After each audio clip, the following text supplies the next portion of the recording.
alaikum wa rahmatullahi wa barakatuh. Peace and blessings to you all.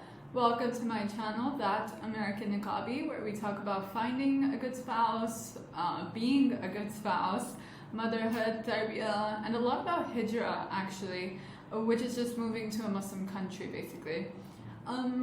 Today we're going to be talking about life in America and wearing niqab at the age of 17, as you can tell by the title. But first, before we start, I want to say I'm really not trying to take any actual credit for being able to start niqab at that age. It is something that Allah subhanahu wa ta'ala alone actually guided me to. So all credit, all praise goes to Allah alone.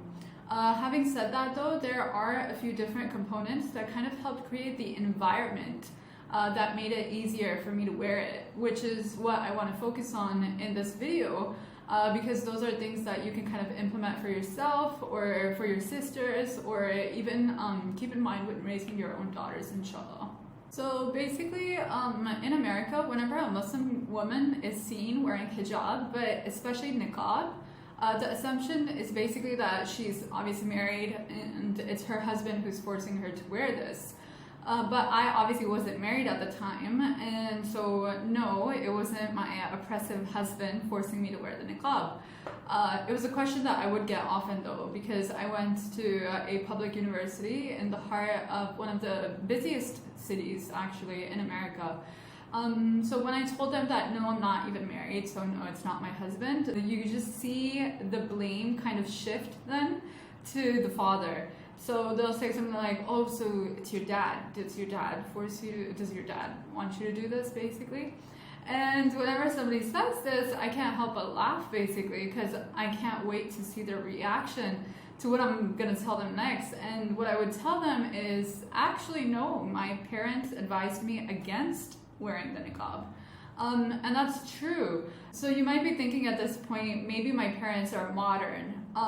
They're not actually. My paternal grandfather, rahimahullah, he was a mufti, and my mother has worn niqab for as long as I can remember actually. But this is where the first point comes in. Never push religion onto your kids. My mother was obviously the one giving us tarbiyah, but she never forced us when it came to anything of the deen. Sometimes I do think about this, like, do I wish she was a little stricter with us about, for example, like the prayers that I used to miss in the beginning? Or did my love for the deen only grow so deep at that age because I wasn't feeling, astaghfirullah, like annoyed by the pressure to practice just to obey her? So I've talked to a lot of mothers actually over the years, and even recently discussed this with someone very close to me who's a teacher of tajweed with naturally high expectations from her own daughter when it comes to the deen. A question that I always get asked from mothers of teenage girls in particular is, how did you do it by yourself? Yani, they ask me basically like, how did you choose to wear the proper hijab, to actually wear even niqab?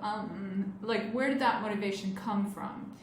Of course, the answer is it's from Allah, honestly. But there's also other things that Allah subhanahu wa ta'ala did for me that kind of helped me with this. Which brings us to the second point.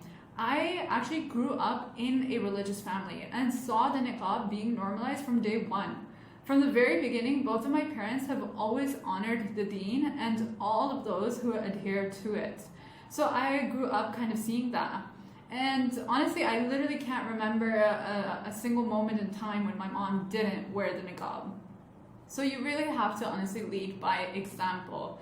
As the saying goes, kids learn more from what you do rather than what you say.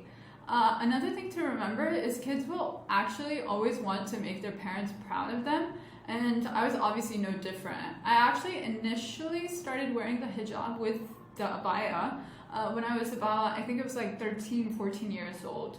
But I couldn't stay firm on it, probably because my intentions were totally wrong. I was only doing it to make my mom happy. And I really didn't understand what it meant religiously. So here's the third point that I would say is kind of important. You have to know your actual intention and the reason you're doing it. When I was 17, actually, that's when I started to take my deen seriously. I joined some classes online to learn more, but remember, I grew up in an Islamic home prior to these classes.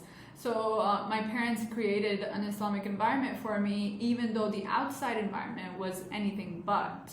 So when I did come across the tafsir, when we talked about the ayat that were discussing the hijab, and our teacher told us the hikmah behind it all, basically, my mind was already ready to accept it. And so the implementation of that knowledge came very naturally to me. It just all made so much sense. Knowing exactly that the hijab is in fact a command in the Quran, and studying those verses specifically really actually solidified my personal commitment to wearing it. Speaking of commitment though, there's another point I want to make. Don't worry about the commitment or like the permanence of this decision. I think what made it really easy for me also to start wearing it was actually that I didn't put a lot of pressure on myself. I remember my parents were traveling to a Muslim country at that time, so I asked my mom to buy me a niqab from there, and when she came back a few days later, I decided to just try it. It was September, so classes started in August obviously, so we were in the kind of already after the beginning of the semester. And I honestly don't even remember what day it was, but it wasn't anything special, which is another issue I see with some people sometimes. Is like sometimes what we do is we wait for a special moment in time, like, oh, when this happens, when it feels right, when this happens, when XYZ. Don't wait, just do it, honestly, because then you're gonna be waiting forever. So with me, I decided to just try it. I didn't tell myself that this was it, that I'm gonna be a niqabi from now on or anything like that. I didn't say my life is gonna change. I just wanted to try it. That's all it was. So I went to college with it on, and I can never forget actually the feeling that I had just going from the parking lot to my first class that day. Like, that feeling is literally unforgettable, subhanAllah.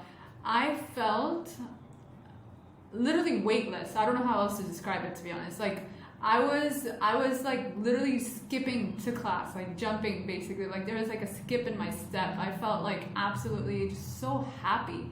I was smiling from ear to ear, like behind the niqab basically, and I just thought to myself at that point, I was like, I'm never taking this off. Like, it's just, this is it now.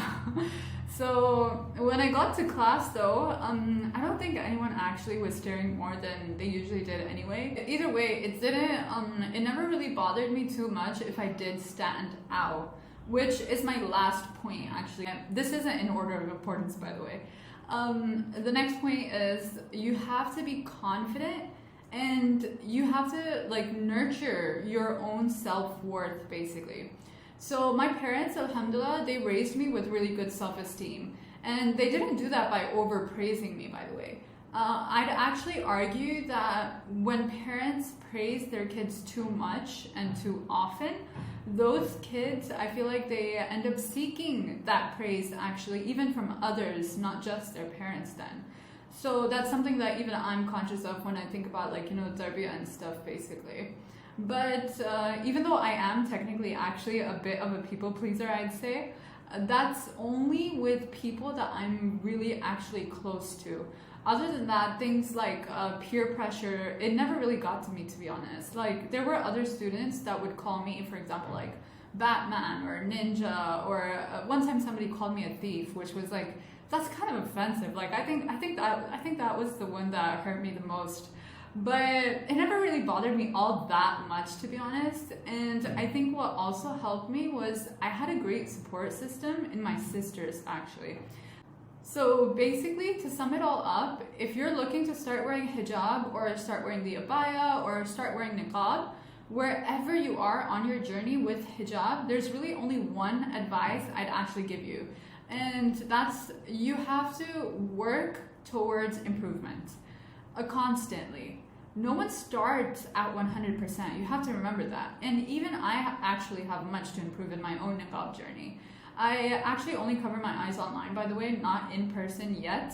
I mean, considering your eyes are literally the windows to your soul, I just didn't feel comfortable talking into a camera with my eyes like wide open, basically. So, and the other thing I want to do also is I want to start wearing gloves, inshallah, to cover my hands as well. So these are things that I feel like I could improve on.